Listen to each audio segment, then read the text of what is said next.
Welcome to another fucking live stream. I'm your host, Kellerman. There's a couple of things that we could watch right now, so I'm gonna let people come in here. Let's get people in the stream and then I'll get everybody's opinion.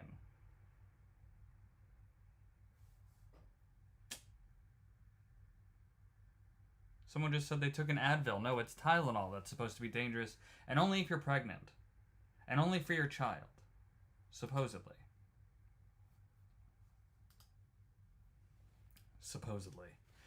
How we doing today? Someone's talking about UFOs in one of the other chats.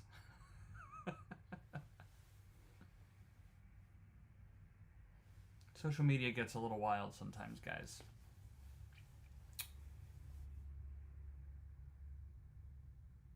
Junk science, someone says. Are you talking about the rapture? Is that the junk science? Guys, I might need to trim up the beard a little bit.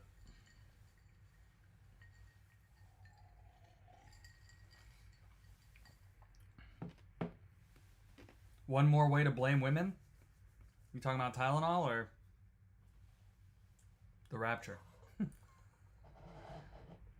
doing something to our children. Hi, Peggy. Okay, so we have a choice right now. We could watch... J.D. Vance is speaking right now in North Carolina about tax cuts and empowering law enforcement. And his background is kind of out of control. It's this. It's my back. If you're on YouTube, you can see this background is... This is J.D. Vance. This is where J.D. Vance is speaking right now. He's in front of some police cars, some armored vehicle, and the American flag. But we could also watch yesterday's Trump speech to the UN, which I have not watched in full. Obviously, there's a lot of clips flying around. But what do we want to do? What do we want, guys? Do we want J.D. Vance on tax cuts, or do we want Trump addressing the UN? Tell me in the comments. Thank you, Sarah J. Someone says not JD. Okay, UN speech. Oh, on YouTube, though, we gotta vote for JD Vance.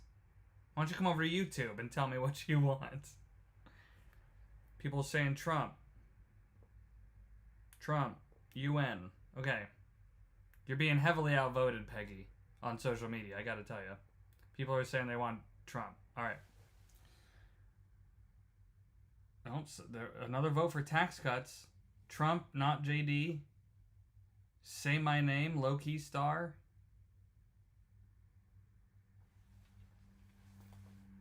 It's a shit show either way, someone says, but which shit show do we want to watch? JD Vance is right now. It's why I'm curious about it. But, like, does he have anything meaningful to say? We'll start there. We'll start with JD Vance. We'll move over to the UN in a moment. How's that? Does that sound good for everybody? Let's just check in with JD. The background's really wild. Colleagues, and that is the great Senator Ted Budd from North Carolina. Ted, thank you so much. North Carolina, some of you may or may not know, is where I'm from originally. Well, it's where I grew up. It's not where I was born. So are we going to send Ted Budd, a great fellow senator, and Michael Whatley from the state of North Carolina? Well, my feed's frozen. My feed is frozen. I can't unfreeze it. I've got to stop the stream. Sorry, YouTube. I've got to stop the stream right now. That sucks. Ah, bummer. Alright, I'm ending this and then I'll come back.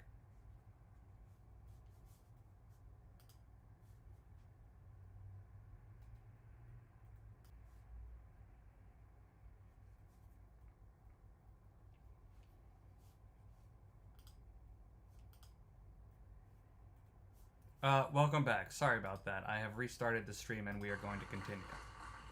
Now, Michael Whatley, I got to know he was the RNC chair. He was a great friend of me and of the whole administration during the... By the way, you're going to notice that the sound's a little off on him. It's just because I'll refresh this actually just to make sure. But he's like really far away from the war is bad from for the Russia. camera. Okay, all right. Gave his life state, but where the grabbing on knives gates. We're addicted. All right, let's go back to the beginning here. In here. We love you too. Thank you guys. It's good to see you. All right. It's great to be back in the great state of North Carolina. Thank you all so much for having me. As I was saying before, first of all, I'm from North Carolina. That's where I grew up. Officers we have behind us. Thank you all for your service. Shout out North Carolina. For what you do. You can't really get a. How do I show you this It's a little background? Hot in here. If those of you who are watching at home don't know, it's a little hot in here. And they've got their navy blue uniforms on over here. I bet they're even hotter than we are, standing up there under the spotlight, but they've done much tougher jobs, I think, before. So we're thrilled to have you guys here. And I just want to say to all the law enforcement who are in this building, to all the law enforcement who are watching at home, we love you, we're grateful to you, and we're always going to stand behind you. Thank you. Guys. Now, I have a few other thank yous. Why are we so far away? The meat of what I wanted to say here. First of all, we're in this incredible hangar, and it belongs to Dennis and I'm going to zoom in a little bit. We're Dennis and Kayad. Where are you guys? Thank you all so much. Thank you guys for having us. And, of course, we're also thrilled to be joined by the hangar's previous owner, Jack Rouse. So, Jack, thank you so much for building this thing and for having us. It's good to be here. Now, I'm joined by one of my favorite former Senate colleagues, and that is the great Senator Ted Budd from North Carolina. Ted, thank you so much. A very good guy.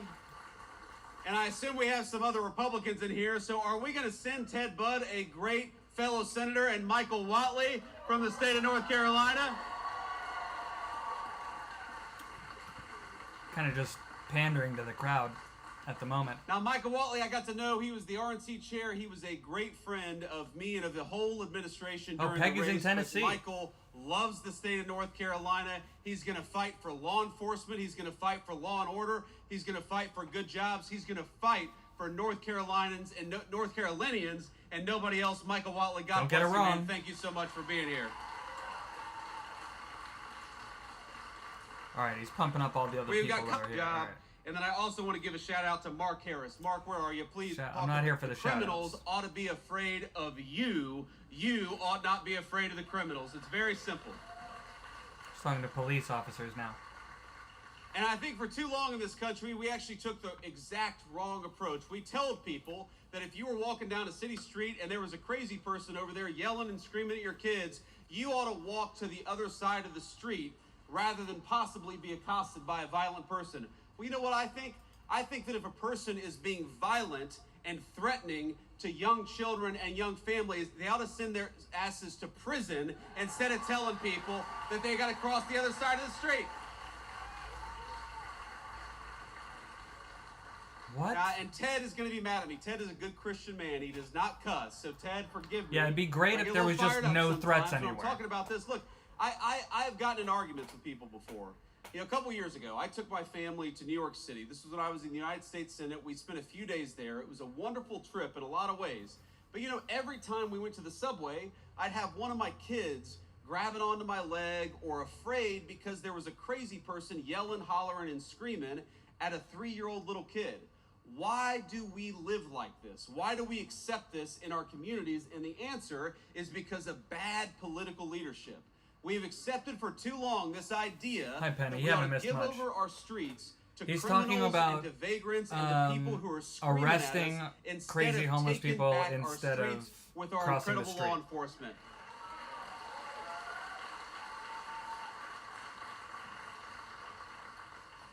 And there are so many things that we can do. You know, in Washington, D.C., the first 2 months that we surged the National Guard, that President Trump surged the National Guard into Washington, D.C., there were no murders. Not a single murder for 2 weeks in the streets of Washington, D.C. And you know, we have all these world leaders who come. And we'll tell them, you know, we haven't had a murder in Washington, D.C. in 2 weeks. And these world leaders will look at us and say, is that supposed to impress us? Like, that doesn't sound very good. But you know, to Washington, D.C., which averaged last year a violent murder every other day, 2 weeks without a murder was a hell of a track record. And then we just surged the National Guard to Memphis, Tennessee. Again, a Democrat city a Democrat city in a red state, but where the mayor said, we are sick of our people being afraid to walk safely on the streets, so why don't you help us? And that's our basic attitude in Hello the to Trump Trinidad. administration is, look, we should not allow people to take over. We should not allow these violent criminals to take over city streets. And if the local government wants our help, if the local authorities want our help, then we are going to help them because we stand for American safety everywhere, whether it's a big city or a small one. Thank you, young man. So this is what it means. Being pro-law and order is actually not that difficult. There are some things we do, some issues we address that are so complicated and so challenging, but supporting our local law enforcement good question, actually Penny. pretty easy. It's just a question of political willpower. Hello to Lebanon. Here's thing number one. Very simple. If we, And Mexico. if our great police Wow. officers Love having people find from all a over the violent place. criminal Can you and hear lock them okay? up, we ought to keep them locked up instead of letting them back on our streets with a slap on the wrist. Well, there is an overcrowding, like a prison overcrowding issue that we're That worried means we about. want to give our police officers You know the what I mean? very best equipment and the very best protection anywhere in the world. We want you guys to have the very best, and we're going to fight every single day to make sure that they have it. It means punishing state and local jurisdictions that restrict your ability to do police work. They just want to do their jobs. They ought to be allowed to do it. And it means pursuing enhanced sentences for violent criminals, like the violent criminal who murdered that poor innocent girl in Charlotte, North Carolina just a couple of months ago. And I want to talk about her for a second because I think, we got a beautiful baby over there. How you doing, man? Yeah, I would like to. How old is she? 6 months old. Beautiful. Thank you. Thank you for bringing her. We want law and order for her above all else, right? That's why we're doing what we do.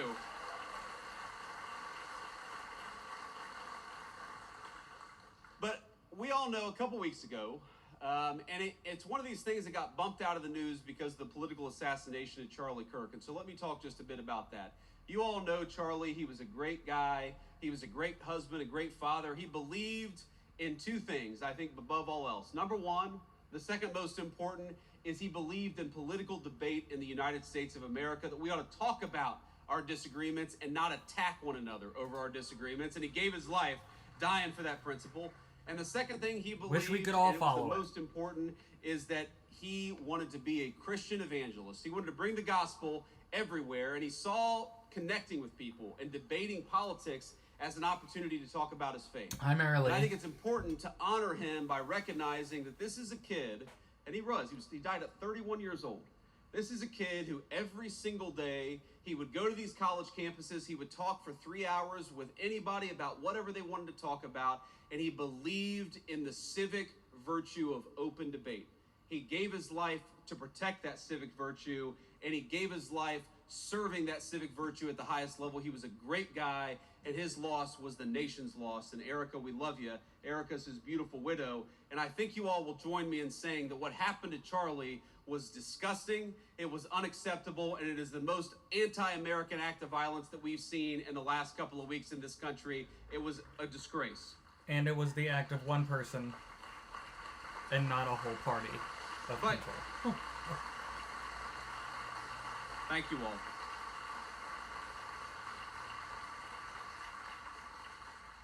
I appreciate that, and the thing is, it actually bumped out of the news this terrible story in Charlotte. And here's the basic summary, as far as I can recall it, is you have a violent criminal who has been arrested 14 times, often for very violent offenses, who gets on a bus. I don't think this an got innocent young overshadowed girl, at all in the 22 media. years This was a old, huge and slits story her he's talking throat, about. and she dies.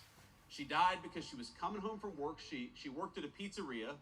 She came from a beautiful family. She had a young boyfriend. She had her entire life ahead of her. And she was actually a refugee from Ukraine. So she came from a war-torn country. She sought shelter in the United States of America. And because of soft-on-crime policies, she was murdered here, not in the war-torn country she came from. Isn't that a disgrace? And isn't that an insult to the incredible law enforcement officers who arrested this person 14 times? They did everything that they could to keep this thug off the streets, and it was the political leadership that failed, and we got to be honest about that. I saw former Governor Cooper say, and this is Michael Whatley's opponent, former Governor Cooper said just a couple of days after the attack that we have got to do more when it comes to law enforcement to keep people like this off the streets. And my response was, Governor, he was arrested 14 times. Yeah, law enforcement did their job. Was it's time not for you the issue. to do your job.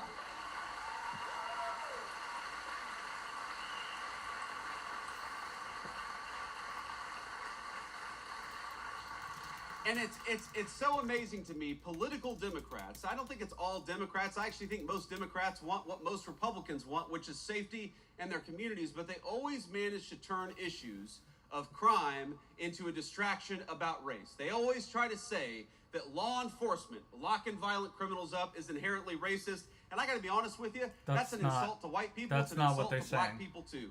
Because all of us just want to live safely in our communities. It doesn't make an ounce of sense to me.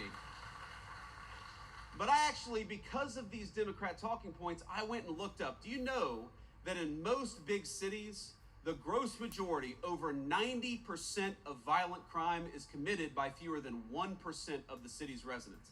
This is not a black-white issue. This is, we've got a small percentage of violent criminals in our communities. Democrats want to let them out of prison, and Republicans want to put them in prison and keep them there so that all of us are safe in the process. I think that's common sense, don't you?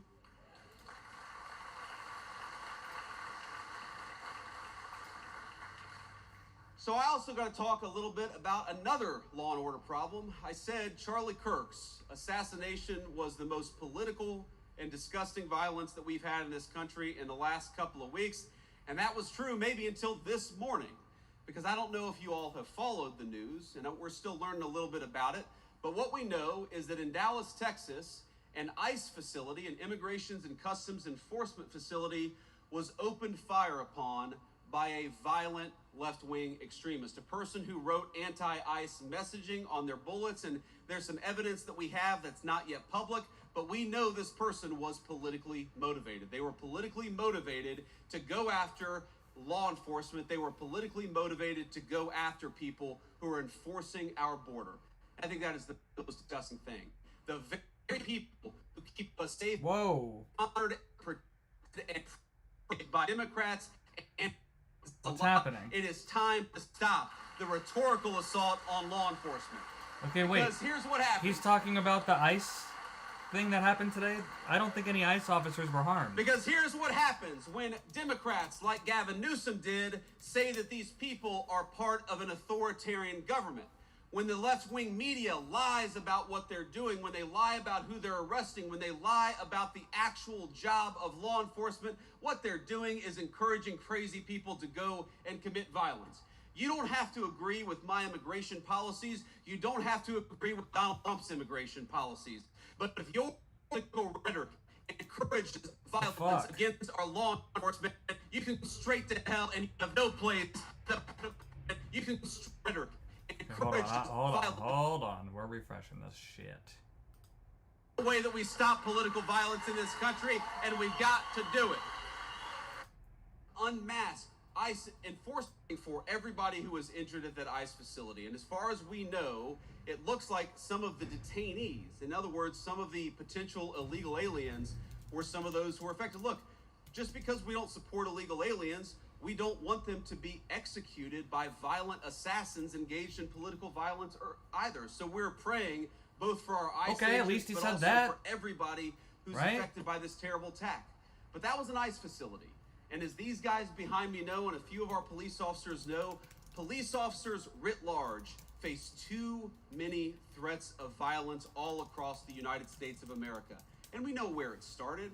We all remember the summer of 2020, when all of these violent protesters were encouraged to treat police as the enemy instead of as the solution. You'd take 1,000 police officers, you'd find one person who didn't do something perfect, and use that one guy to tarnish the other 999 police officers. Well, I would like everybody, whether a Democrat, a Republican, or an independent, especially those in political leadership, can we all just agree that our police officers are heroes, that they are public servants, and that the first and most important step of keeping all of us safe is to keep our police officers safe, because they are the thin blue line between civilization and chaos. Yeah, reportedly, and they haven't released what the messages were, but there were reportedly anti-ICE messages written on the bullets, which is really great that that people are writing exactly why they're doing what they're doing on bullets. But only detainees were injured, so I don't know that the attack was on ICE police officers. Summarily executes them before the cop even had a chance. It happens way too much, and it happens because too many of our political leaders have encouraged it.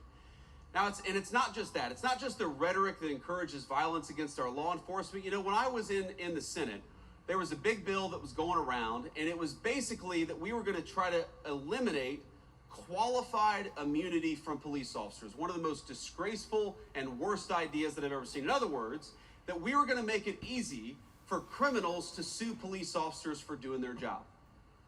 Well, for doing when you see the fake news media thing. And the way they attack our police for doing officers, their job does anybody the think wrong that we way. need to make it harder for our police to do their job? Some of America's cities today have worse murder rates than the very worst third world cities all over the world. That's not a joke.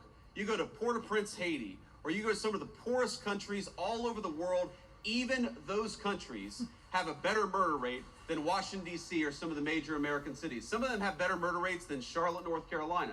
That's a disgrace.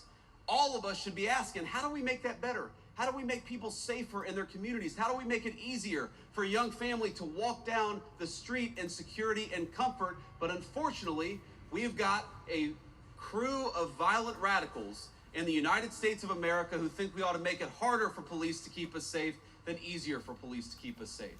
So here's one thing I'd like to do. I'd like every single Democrat starting today, and every Republican too, while we're at it, to say that we are going to defeat these efforts to strip immunity from our police officers. We're going to make it easier for them to do their job, not harder for them to do their job. Let's fight for it every single day. To be clear, I don't think, and I'm just guessing here, but I don't think anybody's trying to make it more difficult for police to do their job correctly. I think they're trying to make it more difficult for police to kill people without impunity, without any repercussions, with impunity. I'm not going to say that, but we can run the clip back later. But let me just leave you with one final thought here. Look, I was asked earlier today by a reporter I actually like, but a reporter who said, well, don't both sides have crazy people? And of course, obviously, country of 330 million people, of course. Is he about to say that there are more crazy people on the right or on the left? But if you look at the political violence in our country over the last couple of months, the last couple of years, it is not a both sides problem. It is primarily on one side of the political aisle. Gosh, so guys. If we are going to just stop after it. The political violence in this country, we need the Democratic leadership of Washington, D.C. to look in the mirror. We need them to renounce all political violence. When a poor kid like Charlie Kirk is gunned down in cold blood, and we they need them to start with condemning the violence instead of condemning something that Charlie Kirk said that they disagreed with.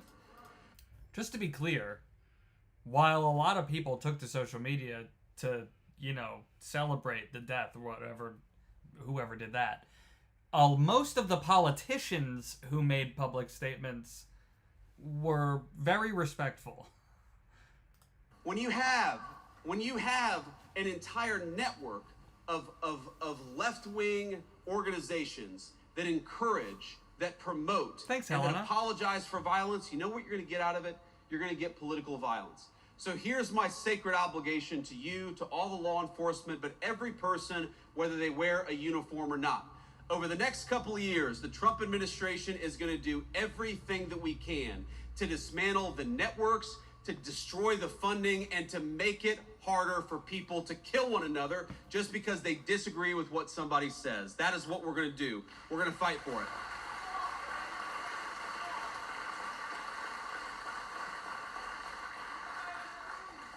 Let me just leave you with this one final thought. Now, most of the time when I go around to events like this, final thought. I'm talking about our big, beautiful bill, our working families tax cuts. And I want to leave us just with a reflection on that, because while we're talking about law and order today and we're honoring the police, actually confronting, because what happened to her was really, really disgusting. And I think it comes from a deep and dark and evil place that exists. Thankfully, in a very few number of people, but those people we ought to lock up in prison so they can't get anybody else. But when I saw that video, you know what really got me as a father? I've got 3 little kids, 2 boys, and my youngest is a baby girl. She's 3 years old. She is the apple of my eye, as you dads will know. Daughters just have an effect on us. They get away with more stuff. They don't they? It's kind of annoying, actually. She gets away with things she should not get away with that her brothers would never get away from. We're going off script now. I look at this girl who's 22 years old, and I think to myself, he's talking about the woman who died in North Carolina, who was killed for my daughter to have the kind of life where she never has to worry about that. And there's this moment where she looks up at her attacker and she covers her mouth, and you realize what's going through her head. She knows that something very terrible has happened to her, and I hope that she didn't realize it for too long, because that is unimaginable suffering. But if you're a man, I don't care what skin color you are, I don't care whether you're rich or poor, but if you're a man and you see the pleading eyes of a girl looking up for protection, then we have to protect our girls and our women in this country. I will say the video is pretty disturbing, but one of the more disturbing parts of it is after it happens, nobody goes to check on this girl. That was my thought when I watched it. Now, young man, this is a very earnest young man. He doesn't look like a journalist to me, but go ahead and shout out a question, because I'm not going to deny that level of energy and that level of passion. First of all, what's your name? Henry. It's good to meet you, Henry. Ask your question, please. I hope he repeats the question, because there was no way to hear that. Come up here. He's inviting him up? What's happening? Henry said, I skipped school. Can I have a picture with you? Well, I guess I gotta have some excuse to skip school, so I might as well get a photo with Henry. What is happening? You should condemn this truancy. Kids need to be in school. I get a photo with you too. Right, I'm skipping the North Carolina, Charlotte, other speakers here. Phone, I can't hear you, sir. Gotcha. I'm Jordan Green with Raw Story. President Trump and other speakers here have blamed former Governor Cooper and the mayor of Charlotte for Irina Zarutska's death. Do you also hold the North Carolina General Assembly responsible, who set the laws governing pretrial release that may have affected this crime? Well, look, I think every politician who didn't work hard to keep violent criminals behind bars deserves to have some of the blame. But at the very top of that list is Governor Cooper. Because at the time that we were pushing these soft on crime policies, Governor Cooper was the man in charge. Now, I know we've got some great North Carolina legislators, and I might call them out if they're here. Do we have a North Carolina House Speaker, Destin Hall? Where's Destin at? We got North Carolina man that when you have a violent criminal who goes in, the person stays there and doesn't get a slap on the wrist and released to commit more crime in the community. That's what we want.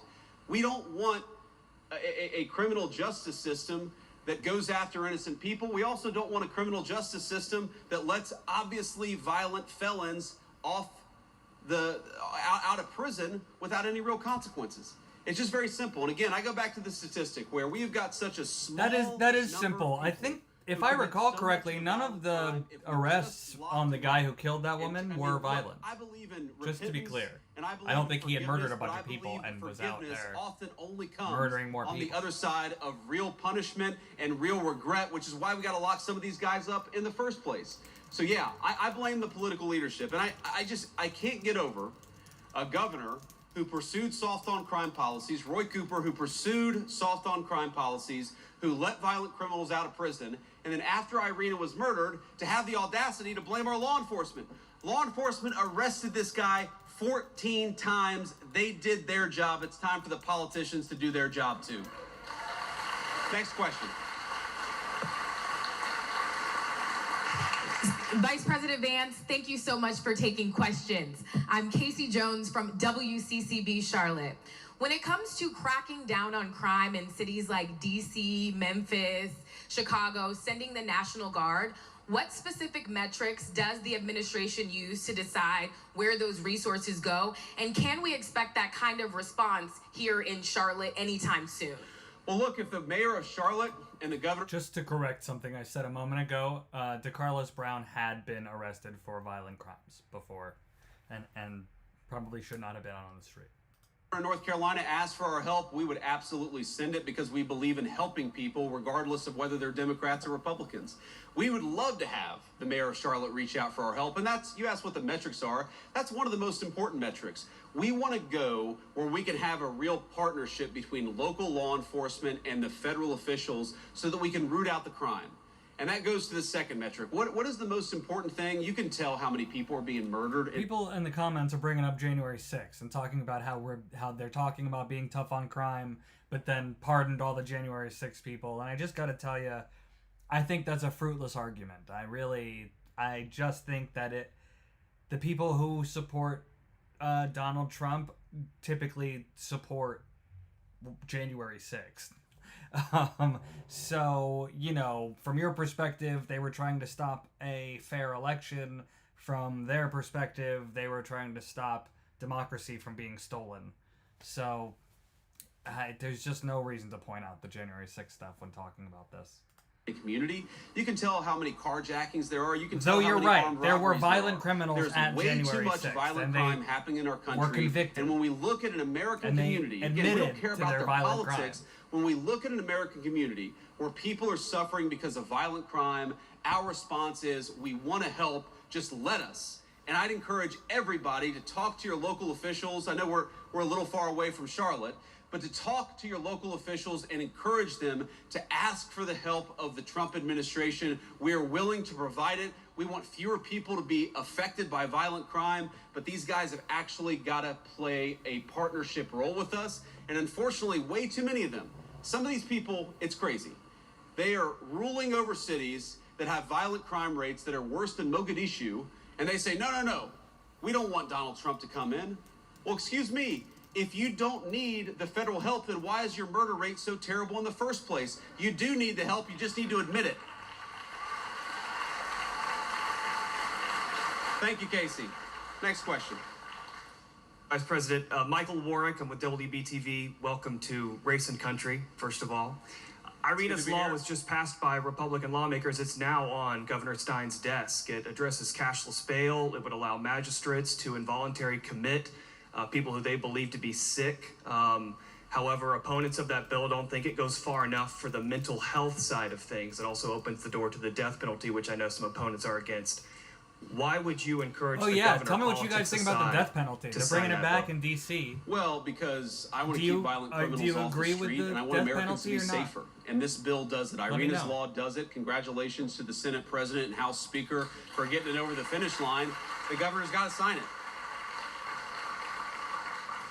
I guarantee if this bill is signed into law, it will help our incredible law enforcement keep the streets safe. And that's ultimately all I really care about. Again, it breaks my heart to think that you have young kids, you know, especially in poor communities, whether they're black or white, who don't feel like they can walk outside. You've got grandmothers who are taking care of grandkids who don't want to sit out on their front porch because they're worried about drive-by shootings. That should break everybody's heart, and the way to solve the problem is to empower these cops to go after the bad guys and to do it with their full skill and their full force. Now, I don't know, have I read every detail of the law? I know some of the things that it does. I know that it ends cashless bail, which would be huge for the people of North Carolina. I know it makes it harder for some of these local magistrates to let people out with a slap on the wrist. That would be huge for the people of North Carolina. But could there be more? There could always be more.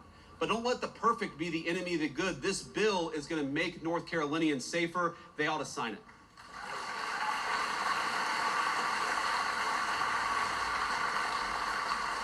Hi, Mr. Vice President. It's Kit Maher representing the White House TV pool today. I just have two national questions for you, if you'll allow it. Go ahead. Number one, on Ukraine, President Trump said that Ukraine can fight and win back its territory. Could you explain the shifting stance there from stopping the bloodshed, immediately ending the war, and now saying that Ukraine should fight?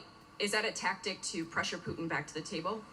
We'll go ahead and do the second question. Yeah, second question. Last year, when I was covering you on the campaign trail, you told Joe Rogan that the difference between Harris and Trump is that Trump is not trying to censor his fellow Americans. Wondering if you can square your fervent belief in free speech with what's going on now with Jimmy Kimmel and the FCC pressure. I'd love to hear your thoughts on both of those. Well, look, on the free speech conversation, I'm pretty sure that Jimmy Kimmel was back on the air last night. And to the extent that he's not back on the air, it's because he's not funny and has terrible ratings. This is not a federal government problem. This is...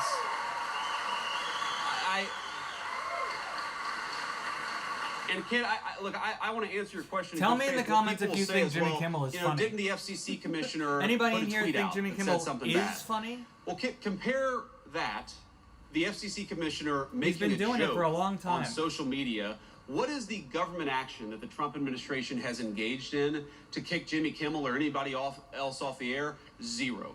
What government pressure have we brought to bear to tell people that they're not allowed to speak their mind? Zero. We believe in free speech in the Trump administration. We are fighting every single day to protect it. Now compare that to the Biden administration, where we found out just yesterday that conservatives on YouTube and on a number of social media platforms were being censored. Someone said, who's Why? Jimmy Kimmel? Because the Biden administration picked up the phone and said, we want you to censor our political opponents. That is real government censorship, and it left the White House. Just so we're all clear, no show has ever been canceled on the day that, or suspended on randomly on the day that they were supposed to air because it's not funny. So everybody who's saying it was like it happened because he's not funny and because the ratings were low, it's not like the show was canceled and the season finished. They suspended the show in the middle of a scheduled time. So I find that a really weird when people are saying that that's like the reason for what happened. No, it isn't. How could it be? That's not ever how that works. If ratings are low, they cancel the show in between seasons. Or they say this is the final season. They don't just suspend the show the day it's supposed to air. I'm not saying that it, and to be clear, for anybody who thinks that I'm like saying that this is a government censorship issue, I mean, maybe it is, maybe it isn't, but that has nothing to do with what I just said.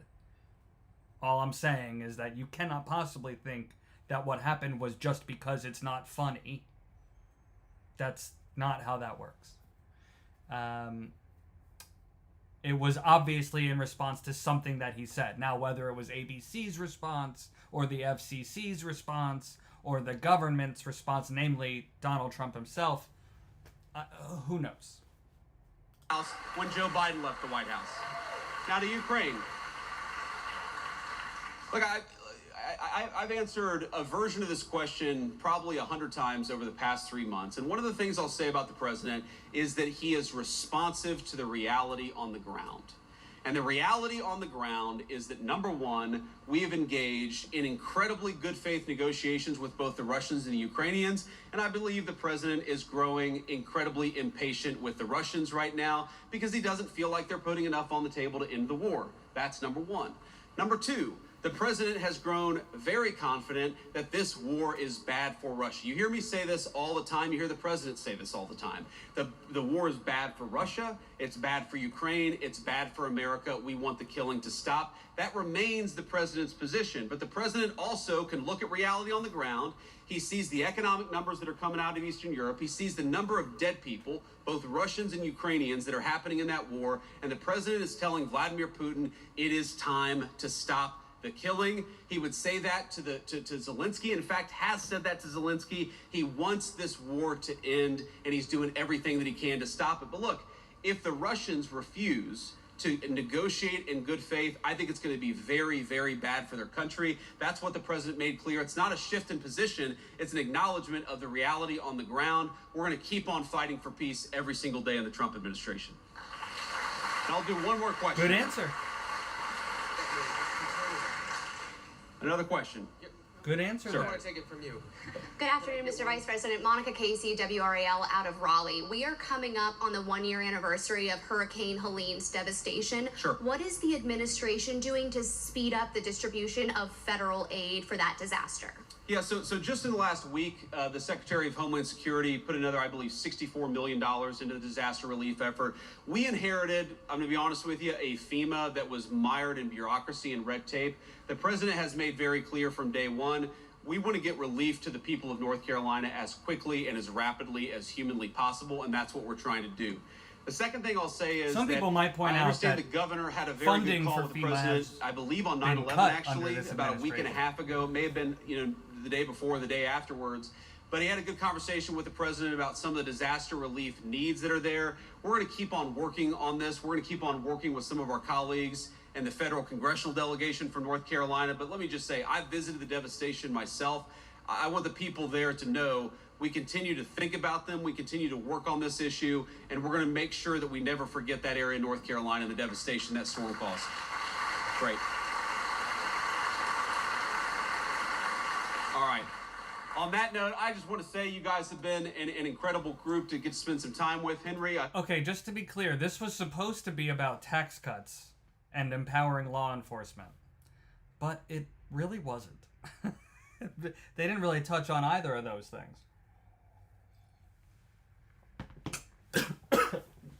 I'm choking on my coffee. You guys are fucking funny. Jesus. Pardon me. Shall we watch what Donald Trump said at the UN yesterday?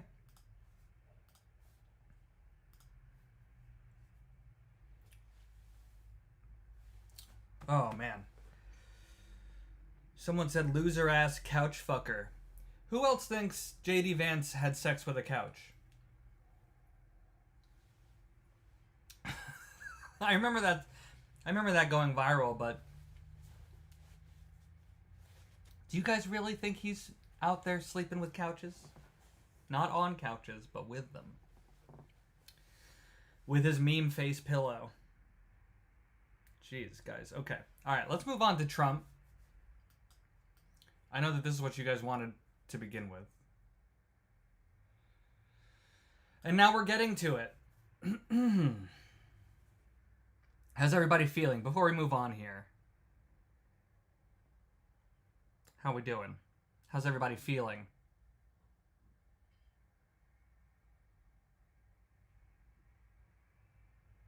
Someone said Vance is hot. Tell me in the comments if you think JD Vance is a smoke show. Let me know. Hot or not, JD Vance. Let me know. Moving on to Trump. Thank you very much. This is, just to be clear, and let me fix the screen here while I'm being clear. This was yesterday. This was Donald Trump's speech in front of the UN in New York. The United Nations met, and Donald Trump spoke to them. And I've seen a lot of sound bites and a lot of clips in a lot of places. But, we like to watch the full thing and hear the whole context here at the fucking news. That's the point, right? Don't watch the clips and hear things out of context. I mean, sure, if you want to, go ahead and do that. But you should also watch the full thing, and that's what we're going to do. Very much appreciated.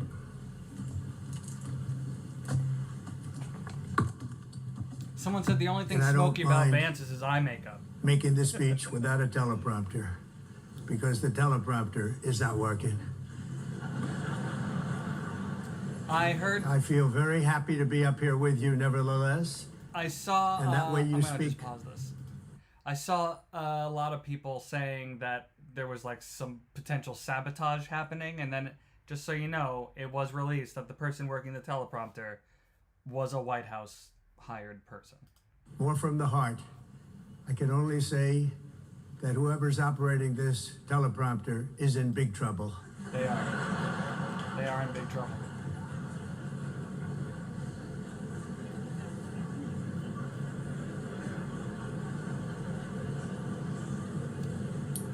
You will see it if you go to youtube.com/Kellerman Comedy. Comedy with a K. But no, if you're watching on Instagram or TikTok, you get a green screen background. Here. Go to YouTube to see the real Madam President, Mr. Secretary General, First Lady of the United States, distinguished delegates, ambassadors, and world leaders. 6 years have passed since I last stood in this grand hall and addressed a world that was prosperous and at peace in my first term. Since that day, the guns of war have shattered the peace I forged on 2 continents. An era of calm and stability gave Well, way he didn't to forge that peace. the great crises of our time. He inherited. And here in the United States, 4 years of weakness, lawlessness, and radicalism under the last administration delivered our nation into a repeated set of disasters. 1 year ago, our country was in deep trouble, but today, just 8 months into my administration, we are the hottest country anywhere in the world. Hot. We're so hot, guys. No other country even close. He's talking to the other countries. Blessed with the strongest economy. Imagine going into a room and being like, just so you all know, military, I am the hottest in this room. And the strongest spirit of any nation on the face of the earth. Stronger spirit than any of you watching. This is the golden age of America. We are rapidly reversing the economic calamity. Still weird to say to these people. The previous administration, including ruinous price increases and record-setting inflation. Inflation like we've never had before. Due to COVID. Under my leadership, energy costs are down. Gasoline prices are down. Grocery prices are down. Mortgage rates are down. And inflation has been defeated. How many of you feel like we defeated inflation? A record high. In fact, that's true. Hit a record high 48 times in the last short period of time. Yeah, company profits are Growth soaring. is surging, manufacturing is booming. The stock market, as I said, is doing better than it's ever done. Really gouging the customers. All of you in this room benefit by that. Almost everybody. And importantly, workers' wages are rising at the fastest pace in more than 60 years. And that's what it's all about, isn't it? In 4 years of people are arguing President Biden, on Instagram. We had less than $1 trillion of new investment into the United States. In just 8 months since I took office, we have secured commitments and money already paid for $17 trillion. Think of it, 4 years, less than $1 trillion, 8 months, much more than $17 trillion is being invested in the United States, and it's now pouring in from all parts of the world. We've implemented the largest tax cuts in American history and the largest regulation cuts in American history, making this once and again the best country on earth to do business. And I'm just going to remind you real quick, he's not talking to U.S. citizens. He is talking to representatives from all the other countries that he's saying we're better than. The people in this room are investing in America, and it's turned out to be an awfully good investment during this 8-month period. In my first term, I built the greatest economy in the history of the world. We had the best economy. He inherited a great history economy, of the world. A trending and I'm doing economy. The same thing again, but this time it's actually much bigger and even better. The numbers far surpass my record-setting first term. On our southern border, we have successfully repelled a colossal invasion, and for the last 4 months, and that's 4 months in a row, the number of illegal aliens admitted and entering our country has been 0. The body scanner reveals the brutal truth. We're going to deal with some commercials here since I'm watching it not on the White House website. Hard to believe, because if you look back just a year ago, it was millions and millions of people pouring in from all over the world, from prisons, from mental institutions, from the countries that are sitting right here listening. All over the world they came. They just poured into our country with the ridiculous open border policy of the Biden administration. Our message is very simple. If you come illegally into the United States, you're going to jail, or you're going back to where you came from, or perhaps even further than that. You know what that means? What the fuck does that mean? I want to thank the country of El Salvador for the if you're not going to prison or the country you came from, done in where are you and going? Jailing so many criminals. We're going to start sending them to the moon, guys. And it was under the previous administration that the number became record-setting, and they're all being taken out. We have no choice. He means removed. And other countries have no choice because other countries yeah. are in the exact same situation with immigration. It's destroying your country, A lot of countries are dealing and you have with to do immigration something problems. about it. On the world stage, America is respected again like it has never been respected before. You think about 2 years only ago, laughing 3 because years he's ago, 4 he's years ago, talking to or the 1 year people. ago, we were a laughingstock all over the world. He's talking about At the NATO summit these in June, people virtually to all these NATO people. members formally committed to increase defense spending at my request from 2% to 5% of GDP, making our alliance far stronger and more powerful than it was ever before. In May, I traveled to the Middle East maybe not to ever visit before. my friends and rebuild our partnerships in the Gulf and those valued relationships with Saudi Arabia, Qatar, and the UAE and other countries are now, I believe, closer than ever before.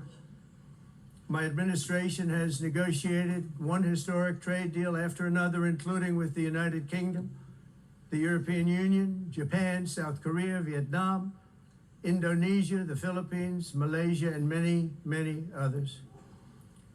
Likewise, in a period of just 7 months, I have ended 7 unendable wars. They said they were unendable. You're never going to get them solved. Some Maybe were one going of them was considered for unendable. 31 years. Two of And them. he did. 31, He was think of it, involved in 31 ending years. it. One was To his 36 credit. years. One was 28 years. I ended 7 wars. And in all cases, they were raging with countless thousands of people. Not the 2 that he said he being was going to killed. end, but he has ended This includes Cambodia 7 wars.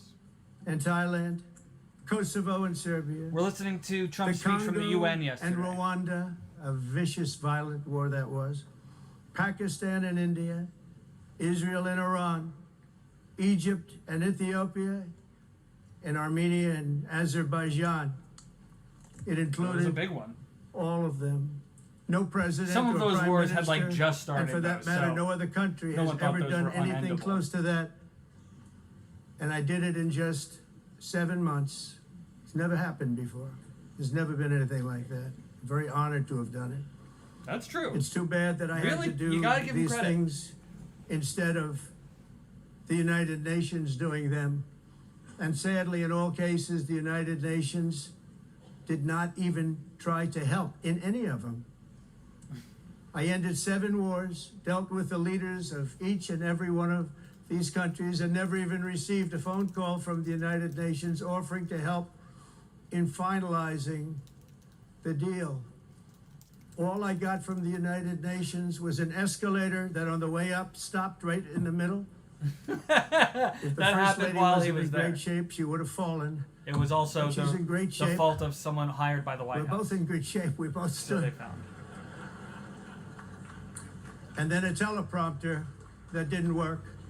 These are the 2 things I got from the United Nations: a bad escalator and a bad teleprompter. Thank you very much. And by the way, it's working now. It just went on. Thank you. I think I should just do it the other way. It's easier. Thank you very much. Well, I now he won't didn't be think looking of down it so much. at the time because I was too busy working to save millions of lives. That is the saving and stopping of these wars. But later I realized that the United Nations wasn't there for us. They weren't there. I thought of it really after the fact, not during these negotiations, which were not easy. That being the case, what is the purpose of the United Nations? The UN has such tremendous potential. I've always said it. It has such tremendous, tremendous potential, but it's not even coming close to living up to that potential. For the most part, at least for now, all they seem to do is write a really strongly worded letter and then never follow that letter up. It's empty words, and empty words don't solve war. Oof. The only thing that solves war That and is wars true. is action. Now, after ending all of these wars and also earlier negotiating the Abraham Accords, which is a very big thing for which our country received no credit, never receives credit. No, Everyone sorry. says that I should People, get the Nobel Peace Prize. Just so that nobody's confused, the teleprompter was not working at the beginning, and he was reading off a piece of paper in front of him, and now the teleprompter is working, and he's reading off the teleprompter. Our country received no credit, never receives credit. Everyone says that I should get the Nobel Peace Prize for each one of these achievements. Maybe But for just me, one the real Nobel Peace prize Prize will be for the all of sons the and daughters achievements, who live to grow instead up of one for each. with the mothers and fathers, because millions of people are no longer being killed in endless and unglorious wars. What I care about is not. Did you know that simply choosing products from Israel can have a big impact on real people's lives? For so many Gotta Israeli be careful where you families, guys this get isn't your just products, business. guys. Winning prizes, it's saving lives. We saved millions and millions of lives with the 7 wars.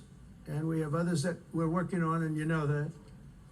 Many years ago, a very successful real estate developer in New York, known as Donald J. Trump, I bid on the renovation and rebuilding of this very United Nations complex. I remember it so well.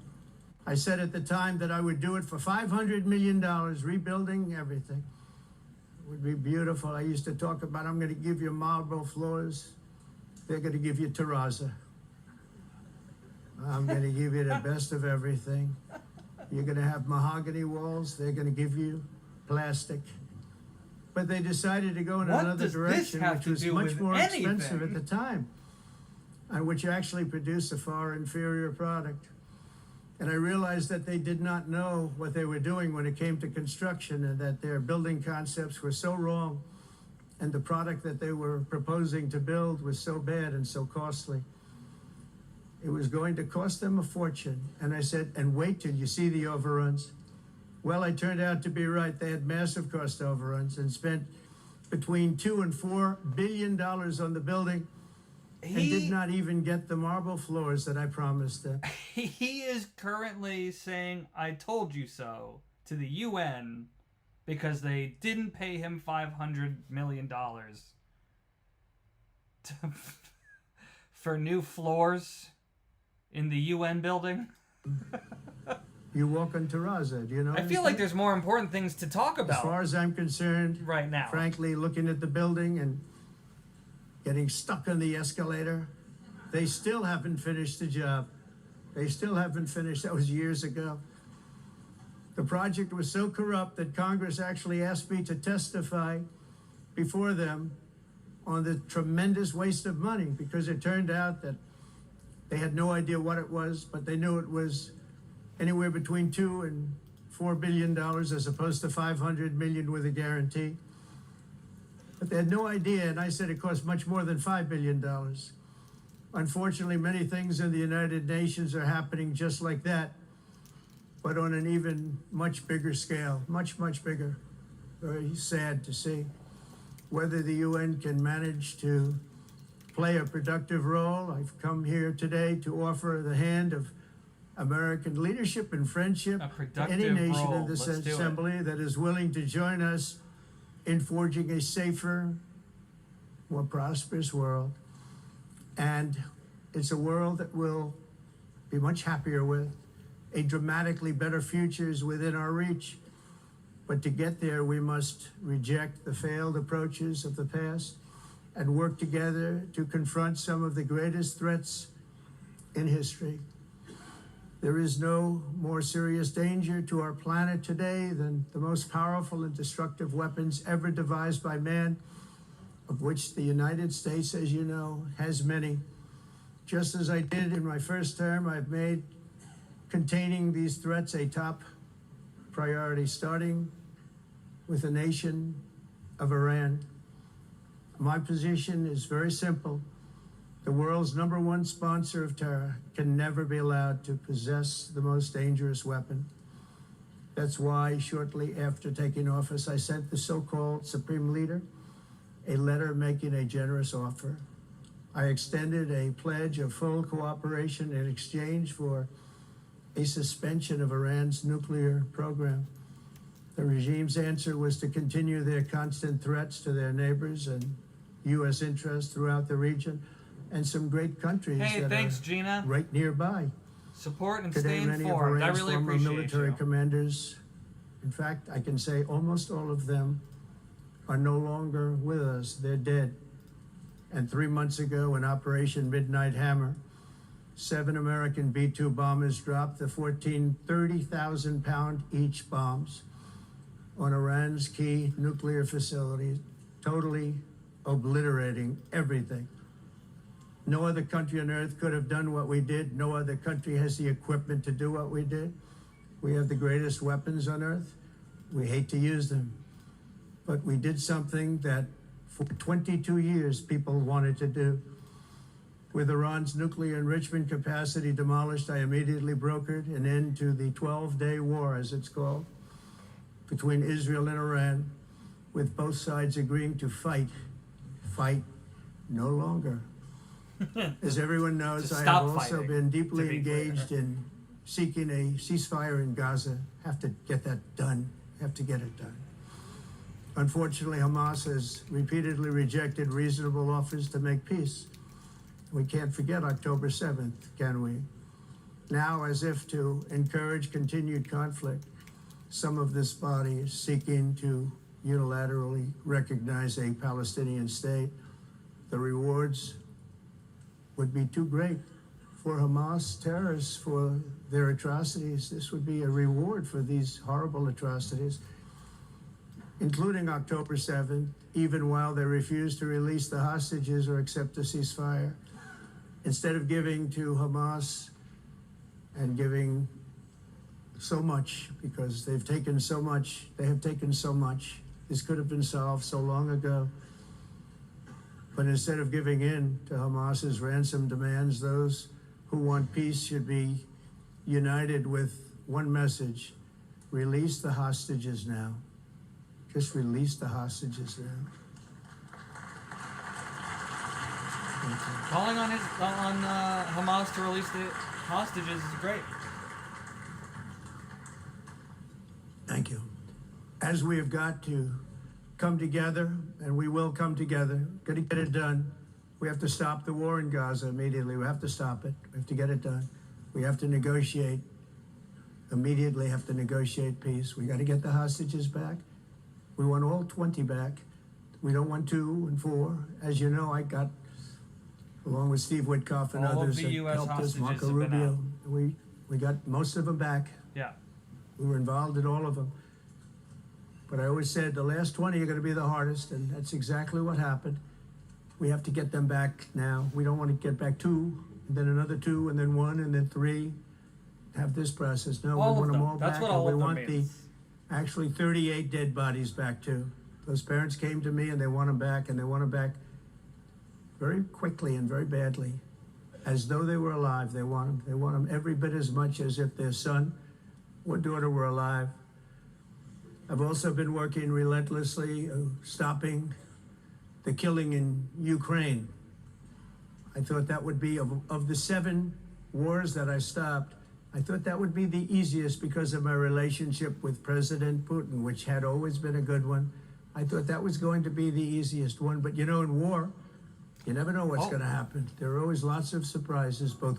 Quick pause. Instagram is telling me that I've got to end this live. So I'm going to end that live. Make sure you go to youtube.com/Kellerman Comedy to finish watching. TikTok, you're good for now.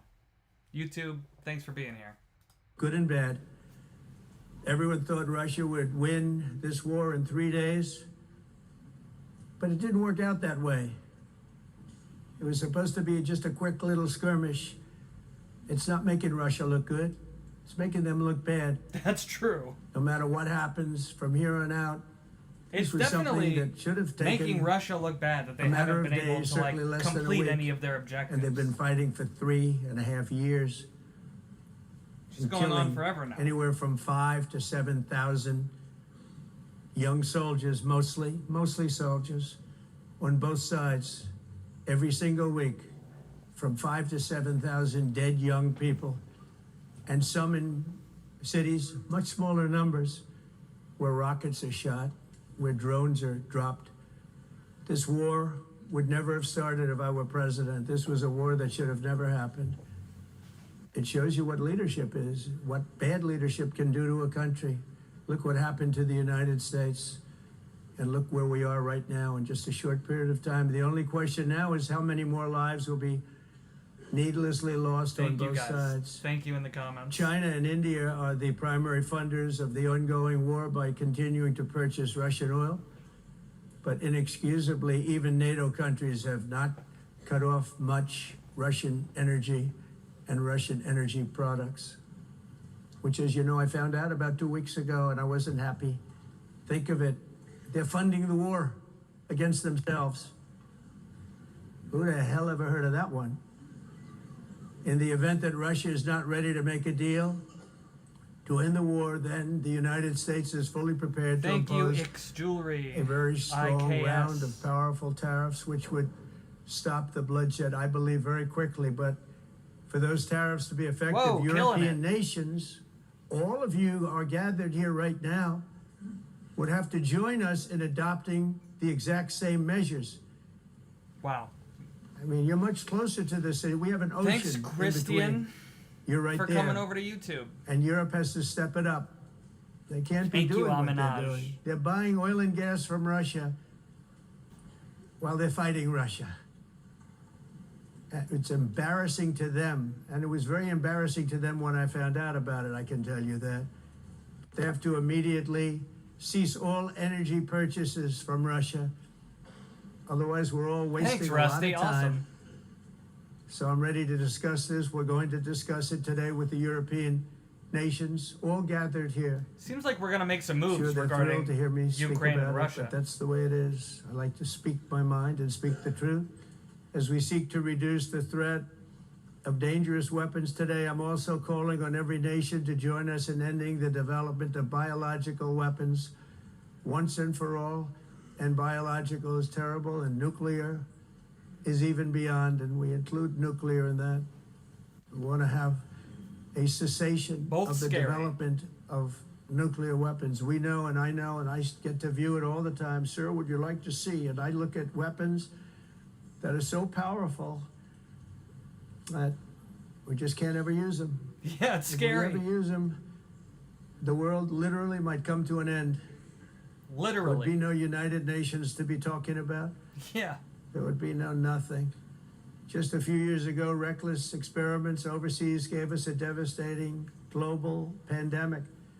Yet despite that worldwide catastrophe, many countries are continuing extremely risky research into bioweapons and man-made pathogens. This is unbelievably dangerous. To prevent potential disasters, I'm announcing today that my administration will lead an international effort to enforce biological weapons convention. Interesting. Which is going to be meeting with the top leaders of the world by pioneering an AI verification system that everyone can trust.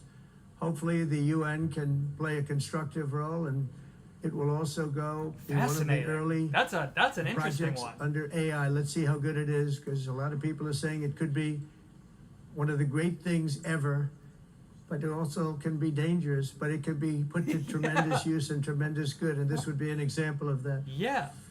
Not only is the UN not solving the problems, could be great, could be dangerous. Who knows? It's actually creating new problems for us to solve.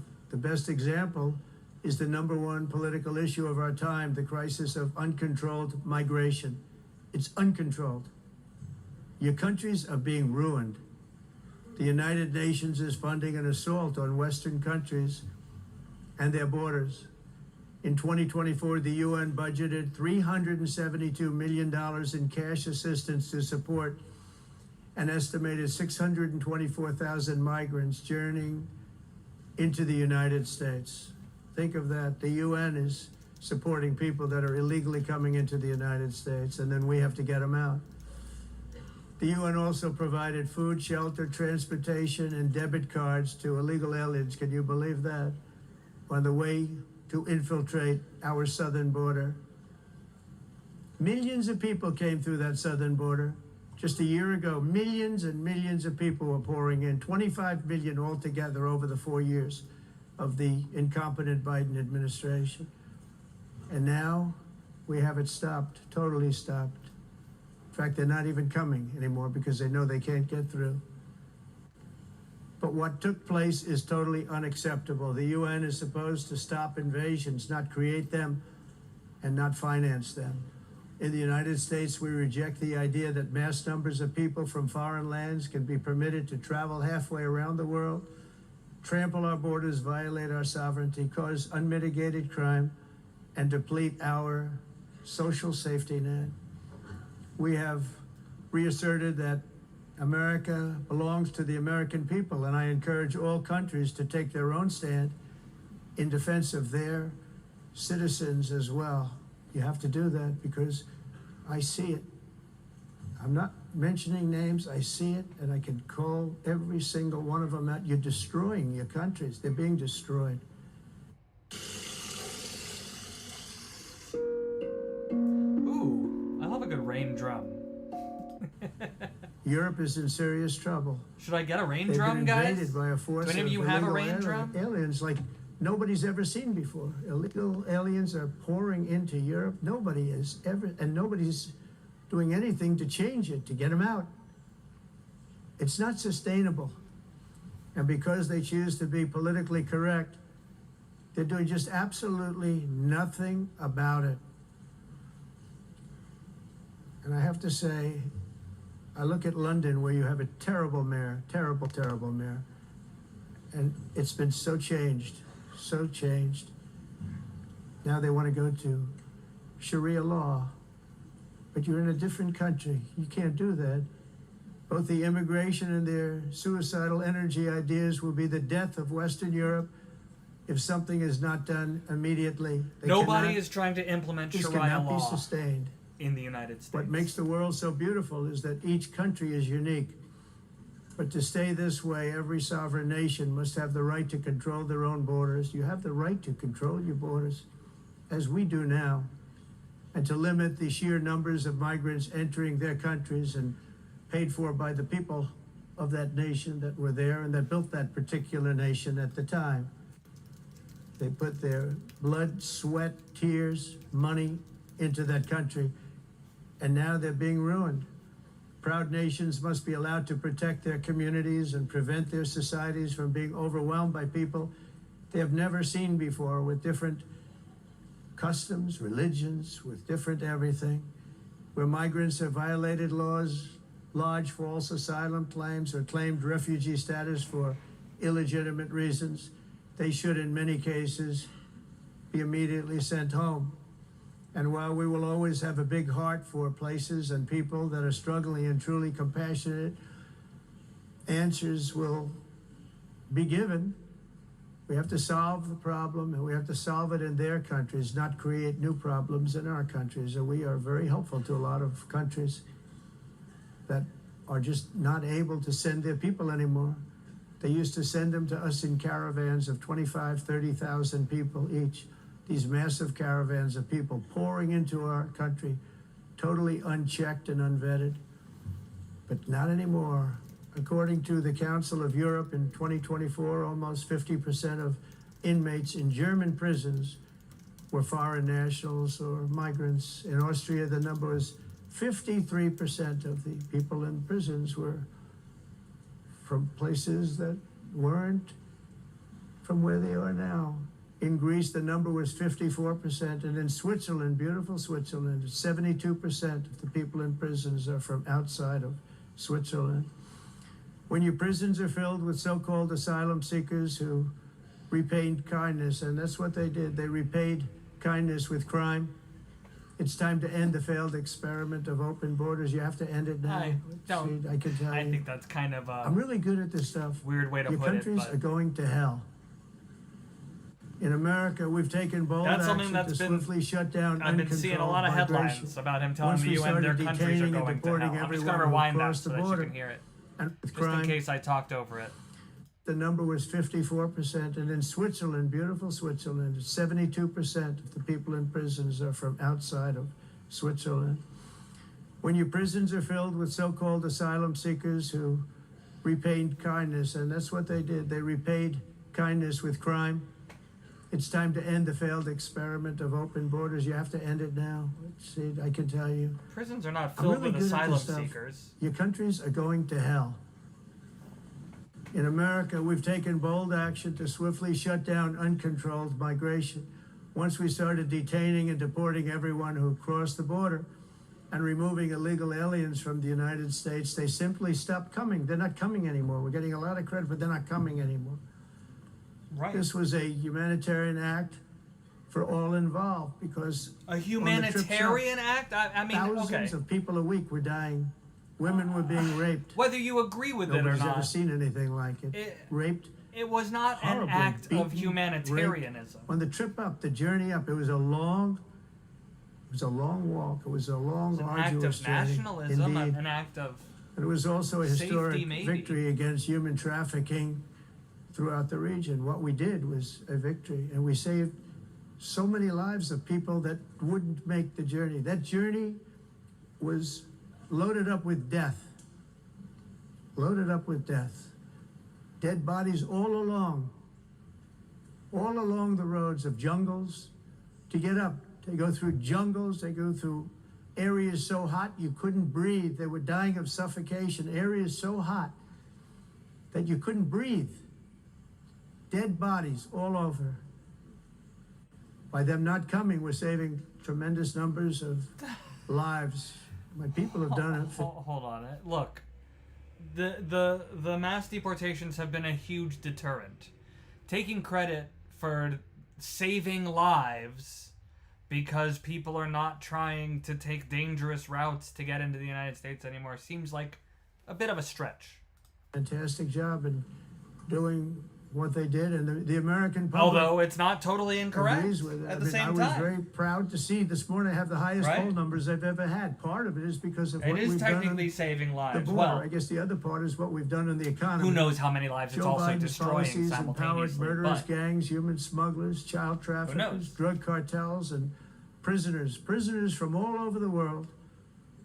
The previous administration Also regular lost people nearly from all over the world. 300,000 children. Think of regular that. They non-criminals from all over the lost world. more than 300,000 children, little children, who were trafficked into the United States on the Biden watch, many of whom have been raped, exploited, and abused, and sold. Human So, trafficking is a huge problem. Nobody talks about that. The fake news doesn't write about it. Has always been a huge problem, to be With clear. many others, Not just for the last 4 young years children or something. who are missing or dead. And we found a lot of these children, and we're sending them back, and we've been sending them back to their parents. They said, nobody knows who they are. They said, where do you come from? And they'll give us a country, and we'll find out, and we'll figure it out, and we'll bring them back to their homes. And the mother and father rush to the door, and their tears in their eyes. They can't believe that they're seeing their son or daughter, their little son or daughter again. We've done almost 30,000 of them so far. Any system that results in the mass trafficking of children is inherently evil. Yet that is exactly what the globalist migration agenda has done, and it's what it's all about. In America, those days, as you know, are over. The Trump administration is working, and we are continuing to work to track down the villains that are causing this problem, and also, as I said, to get back the 30,000 we've already returned. Now I think we're going to have another. We're going to find a lot. You're not going to find all of them. 300, more than 300,000. They're lost or they're dead. They're lost or they're dead because of the animals that did this. To protect our citizens, I've also designated multiple savage drug cartels as far as and you see this, and you see it happening right before your eyes. Let's put it this way, people don't like taking big loads of drugs in boats anymore. There aren't too many boats that are traveling on the seas. Is Venezuela present? They tend not to want to travel very quickly anymore. And we've virtually stopped drugs coming into our country by sea. We call them the water drugs. They kill hundreds of thousands of people. I've also designated multiple We call them the water drugs? drug cartels as far as foreign terrorist organizations, along with two bloodthirsty transnational gangs, probably the worst gangs anywhere in the world, MS-13 and Tren de Aragua. Tren de Aragua is from Venezuela, by the way. Such organizations torture, maim, mutilate, and murder with impunity.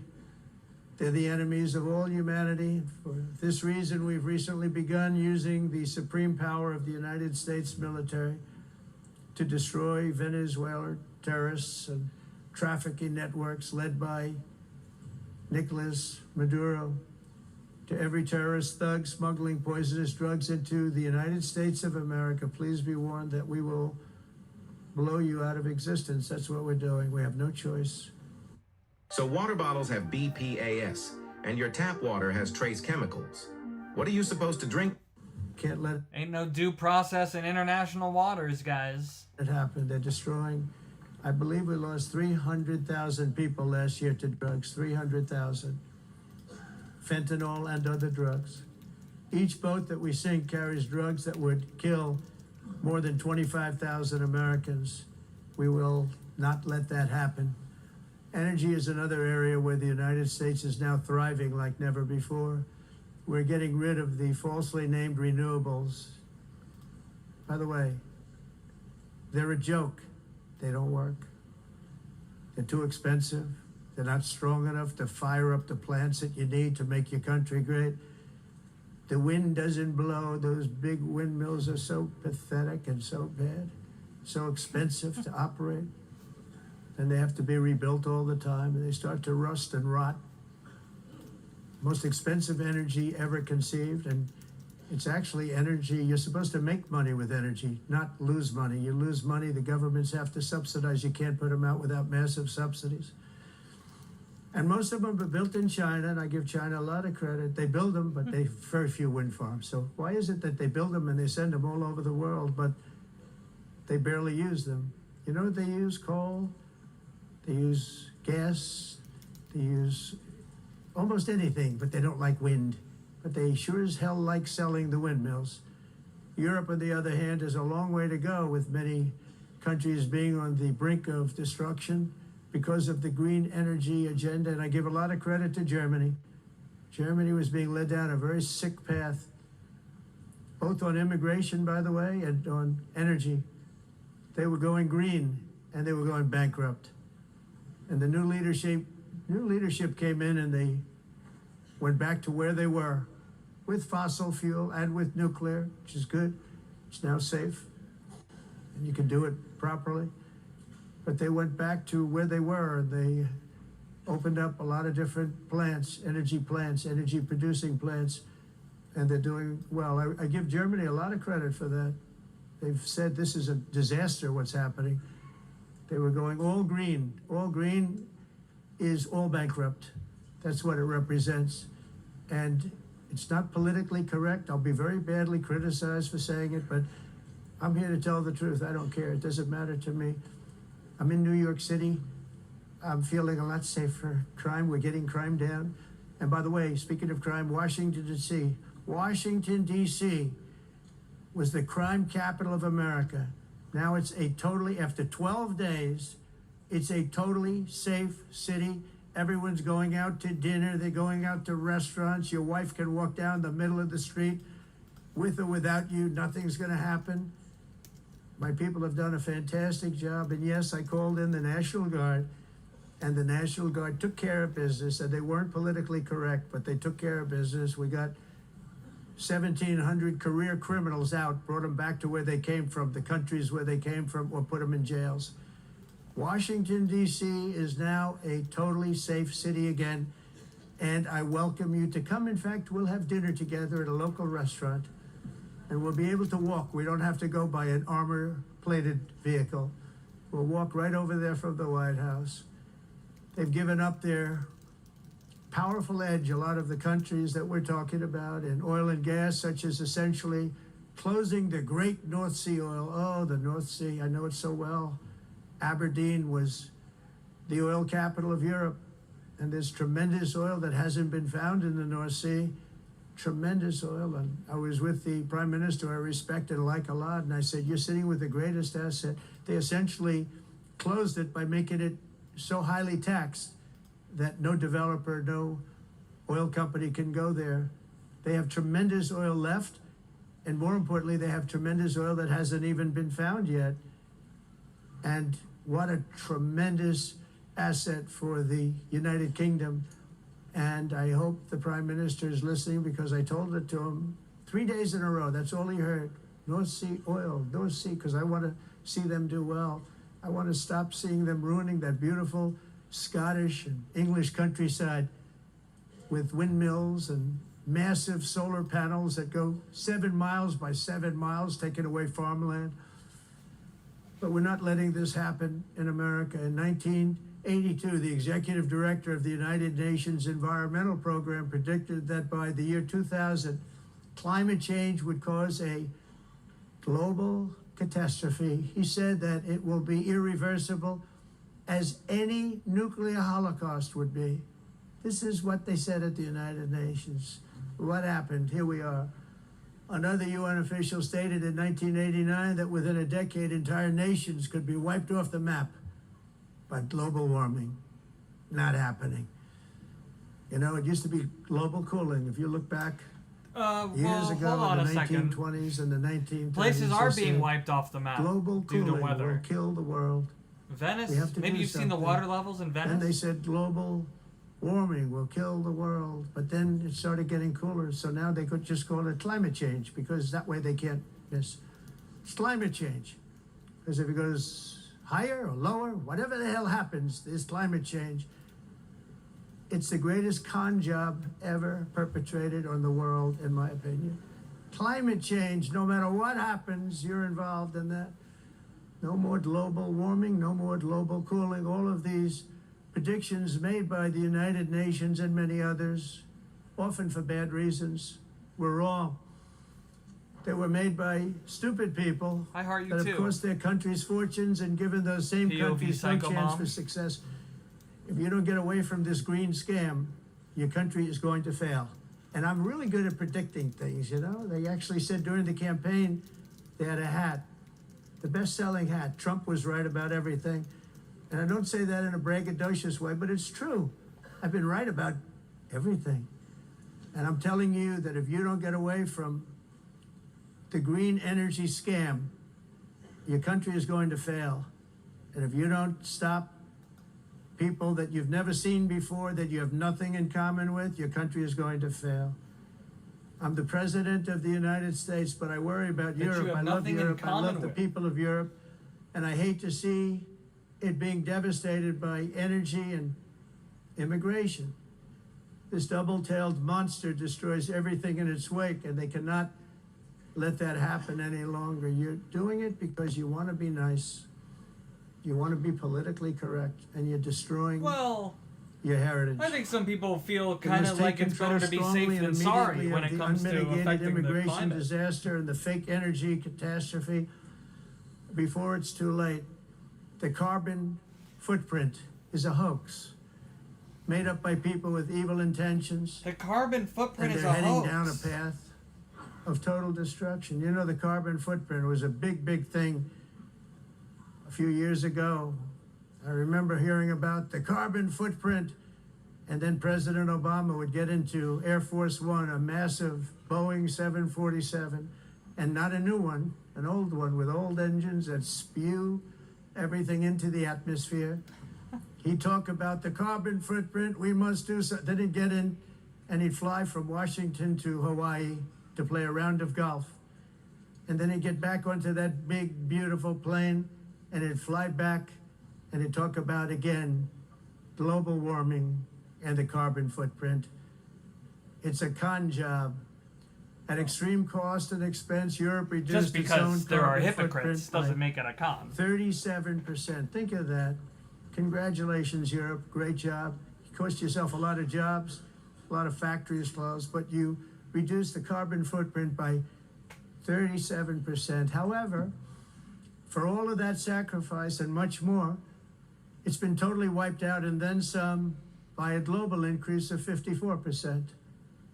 Much of it coming from China and other countries that are thriving around China, which now produces more CO2 than all the other developed nations in the world. Yeah, China So has all of these terrible countries air are working quality, so by the hard way. on the carbon footprint, which is nonsense, by the way. It's nonsense. You know, it's interesting. In the United States, we have still radicalized environmentalists, and they want the factories to stop. Everything should stop. No more cows. We don't want cows anymore. I guess they want to kill all the cows. They want to do things that are just unbelievable. What? And you have it too. But you know, we have a border, strong, and we have a shape, and that shape doesn't just go straight up. That shape is amorphous when it comes to the atmosphere. And if we had the most clean air, and I think we do, we have very clean air. We have the cleanest air we've had in many, many years. But the problem is that other countries, like China, which has air that's a little bit rough, it blows. And no matter what you're doing down here, the air up here tends to get very dirty because it comes in from other countries where their air isn't so clean. And the environmentalists refuse to acknowledge that. Same thing with garbage. So you think you know Wix? Do you really? Do you know Wix? First up, we've got... How In annoying. Asia, they dump much of their garbage right into the ocean. And over about a 1 week and 2 week journey, it flows right past Los Angeles. You've seen it. Massive amounts of garbage, almost too much to do anything about. Flowing past Los Angeles, past San Francisco. And then somebody will get in trouble because he dropped a cigarette on the beach. The whole thing is crazy. The primary effect of these brutal green energy policies has not been to help the environment, but to redistribute manufacturing and industrial activity from developed countries that follow the insane rules that are put down to polluting countries that break the rules and are making a fortune. They're making a fortune. European electricity bills are now 4 to 5 times more expensive than those in China, and 2 to 3 times higher than the United States. And our bills are coming way down. You probably see that our gasoline prices are way down. You know, we have an expression, drill. Nós reduzimos os custos de energia porque nós What on earth? faremos como a expressão, vamos fazer tudo isso. Isso reduzir os custos de...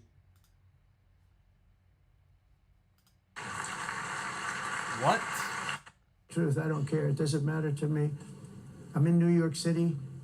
I'm feeling a lot of them, but they very few wind farms. So why is it that they build them and they send them all over the world, but they barely use them?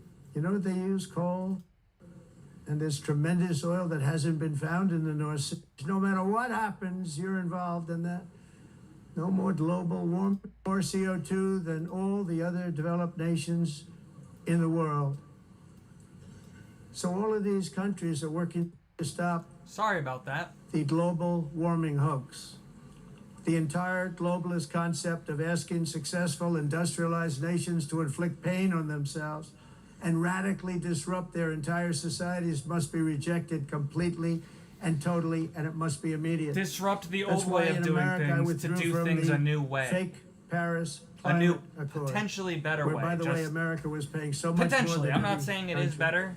You tell me. Others Do you weren't think paying. that... China didn't have to pay until... What do you guys think? Tell me in the comments if you think that being energy efficient and using clean energy is like a waste of our money and effort. 2030. Let me know. Russia was given an old standard that was easy to meet, 1990 standard. But for the United States, we're supposed to pay like $1 trillion. And I said, this is another scam. The fact is, the United States has been taken advantage of by the world for many, many years, but not any longer, as you probably noticed. I unleashed massive energy production and signed historic executive orders to hunt for oil, but we don't have to do much hunting because we have the most oil of any nation anywhere, oil and gas in the world. And if you add coal, we have the most of any nation in the world. Clean, I call it clean, beautiful coal. You can do things today with coal that you couldn't have done 10 years ago, 15 years. So I have a little standing order in the White House. Never use the word coal, only use the words clean, beautiful coal. Sounds much better, doesn't it?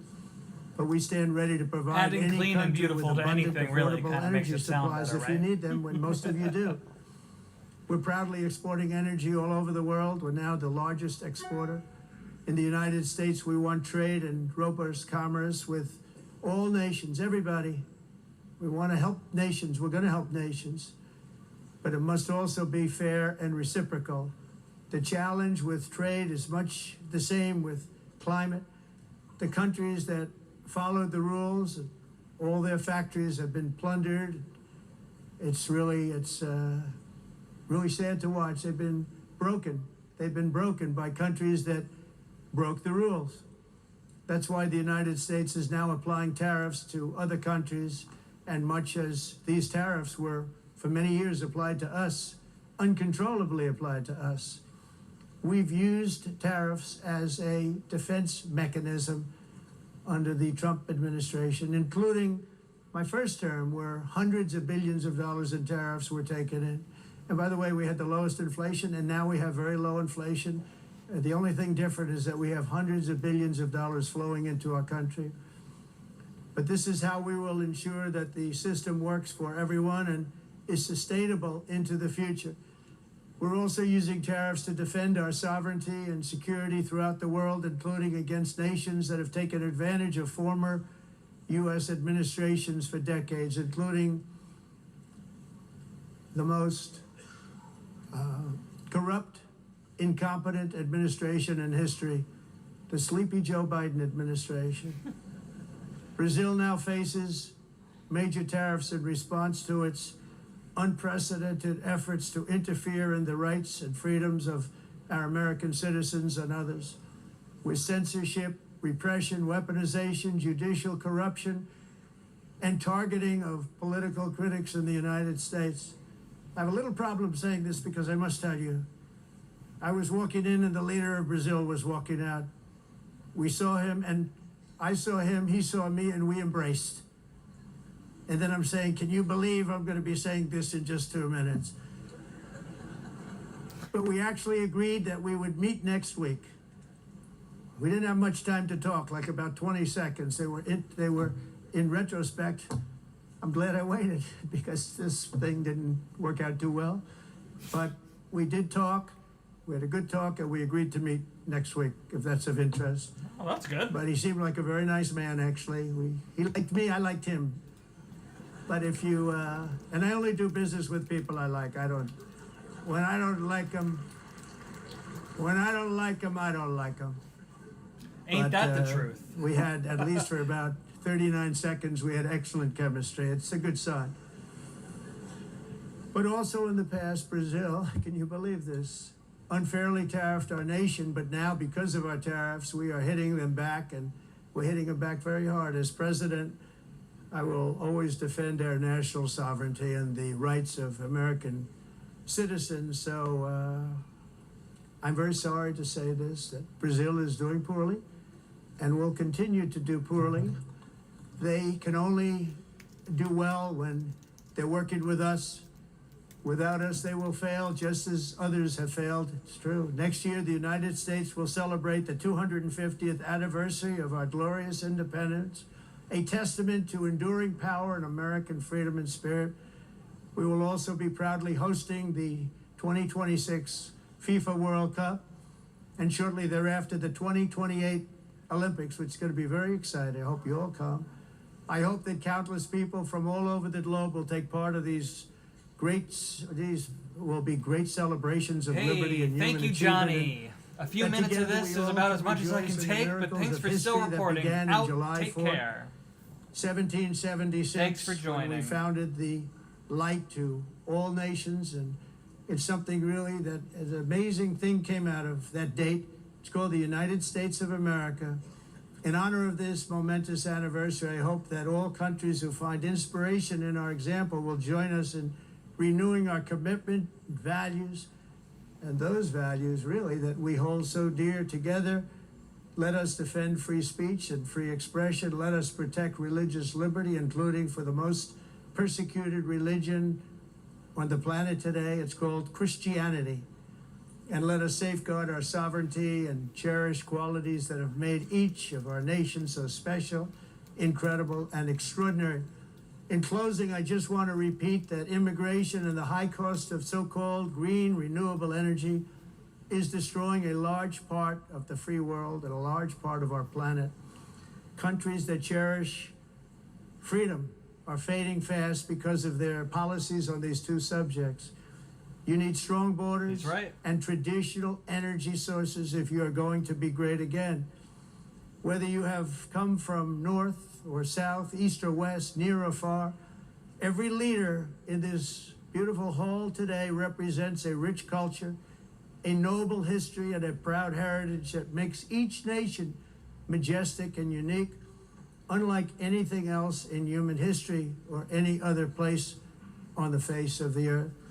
From London to Lima, from Rome to Athens, from Paris to Seoul, from Cairo to Tokyo and Amsterdam to right here in New York City, we stand on the shoulders of the leaders and legends, generals and giants, heroes and titans who won and built our beloved nations, all of our nations, with their own courage, strength, spirit, and skill.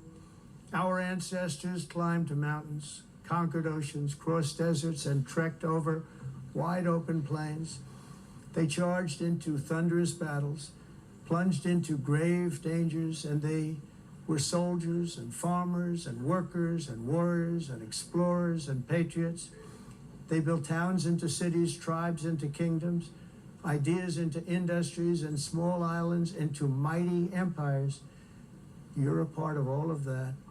They were champions for their people who never gave up and who never, ever gave in. Their values defined our national identities. Their visions forged our magnificent destiny. Everybody in this room is a part of it in your own way. Each of us inherits the deeds and the myths, the triumphs, the legacies of our own heroes and founders who so bravely showed us the way. Our ancestors gave everything for homelands that they defended with pride, with sweat, with blood, with life, and with death. Now the righteous task of protecting the nations that they built belongs to each and every one of us. Someone said he's together, rambling, let but us uphold I our think that was sacred kind of duty poetic, to our actually. people and to our citizens. Let us protect their borders, ensure their safety, preserve their cultures, treasure, and traditions, and fight for their precious dreams and their cherished freedoms. And in friendship and really a beautiful vision, let us all work together to build a bright, beautiful planet, a planet that we all share, a planet of peace and a world that is richer, better, and more beautiful than ever before. That can happen. It will happen. It will happen, and I hope it can happen and start right now, right at this moment. We'll turn it around. We're going to make our countries better, safer, more beautiful. We're going to take care of our people. Thank you very much. It's been an honor. God bless the nations of the world. Thank you very much. Bye.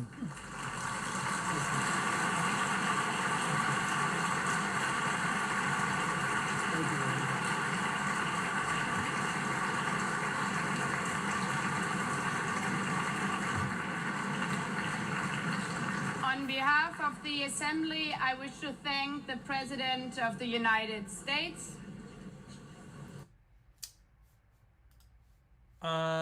Yeah. So the nations of the world. Let's get a little background. There we go. Thank you, Aminaj, for contributing to the channel. If you want to support the channel, of course, you can do a super chat here on the YouTube, or you can go subscribe to my Substack, or, you know, just watch. Just keep watching for free wherever you like it. Every little bit, everything helps, is what I'm saying. I'm not, you know, I'm just a guy. So, the funding comes from you. And your generosity. I really appreciate it. What do you guys think about all that? Honestly, I thought it was a pretty good sign-off, if nothing else. But it's some interesting things in there. And it was interesting because he was talking to the other countries and not, you know, like, his base. He said a lot of the same things that he says at his rallies, but it's a very different audience. So I'm curious to know what you think. Make sure that you like the video, subscribe to the channel, follow me in multiple places because God only knows where I'm going to get shadow banned next week. And thanks for giving a shit, guys. I'll talk to you soon.